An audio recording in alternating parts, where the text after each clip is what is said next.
King, what did you think of that music? It was great. Do you like the music that Frederick Handel wrote for you? Yes. You think you would invite him to write music for another party in the future? Yes. Thank you very much, King Ted. Can we have applause for Ted?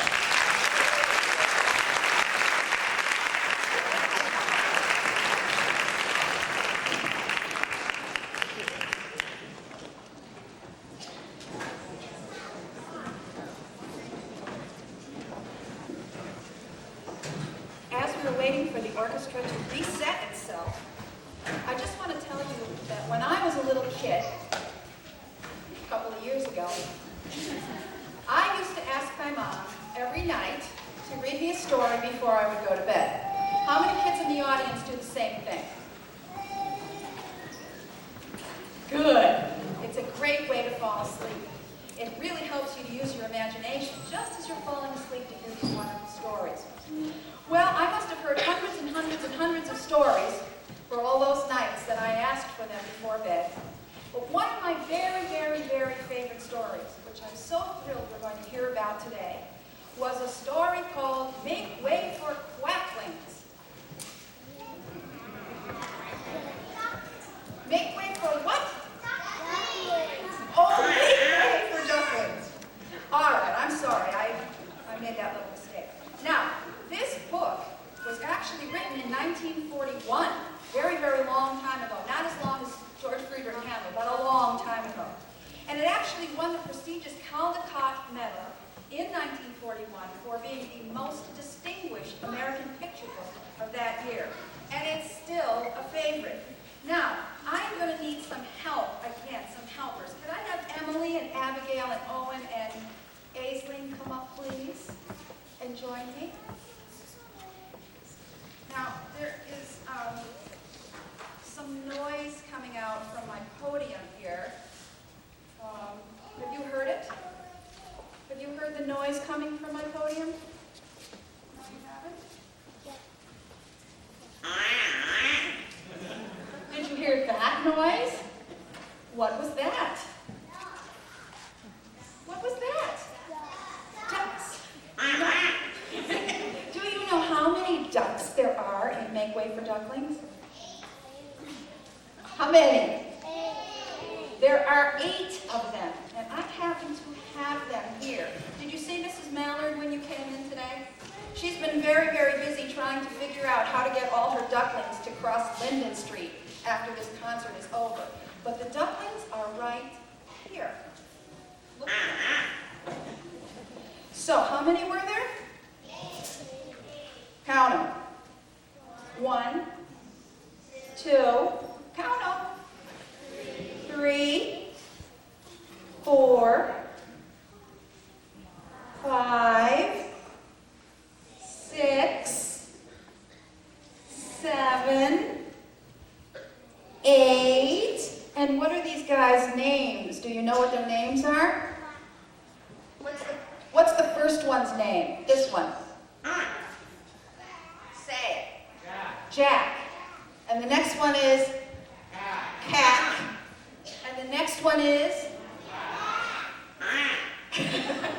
And the next one is? And the next one is? Mac and Whack and?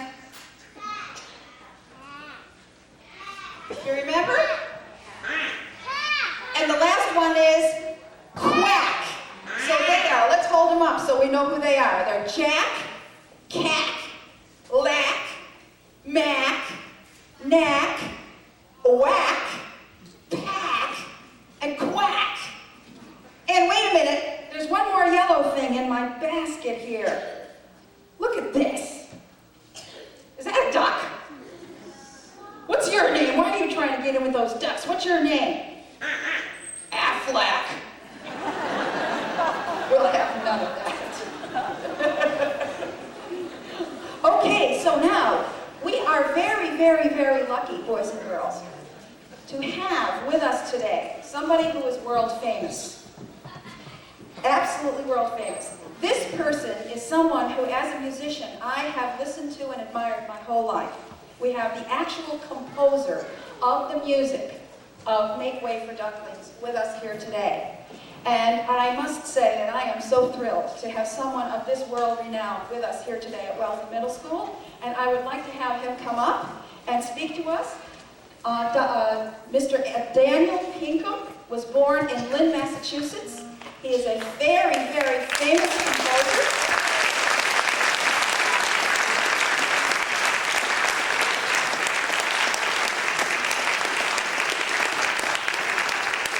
He has worked as a composer at Harvard and at Tanglewood. He's taught at Simmons and Boston University and Harvard and New England Conservatory.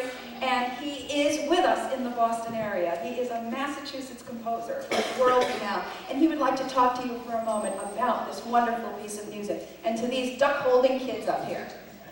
Thank you very much. It's great to be here. You know, when this piece was first performed, this was in 2003. The piece was commissioned by the Boston Landmarks Orchestra, and that summer they did a total of 23 performances. But this orchestra here only has one chance today to get it right. So we leave it in very good hands. When I came in today, somebody said to me, "Are you a real living composer?" And I think I am. Thank you.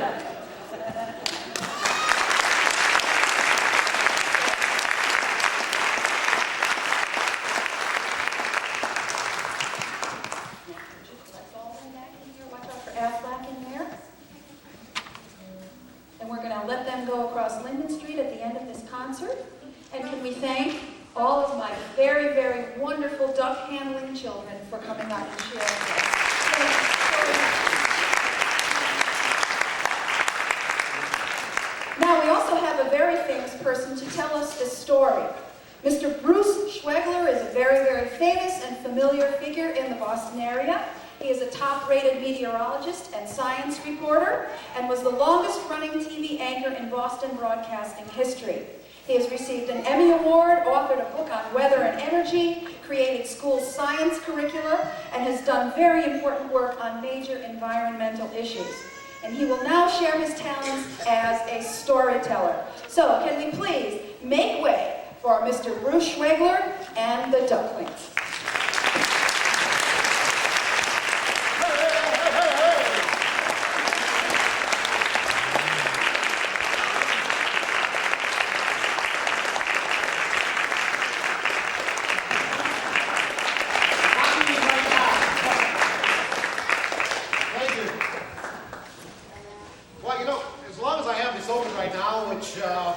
Means all of us are going to have bad luck.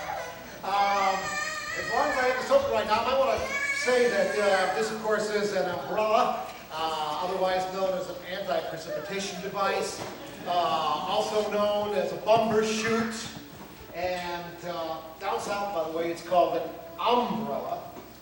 And so we'll put this away for the time being. Never know when you're going to need it. And could I see some people in the audience raise their hands? As the kids first of all. Kids first of all. How about all that snow this winter? You really like it?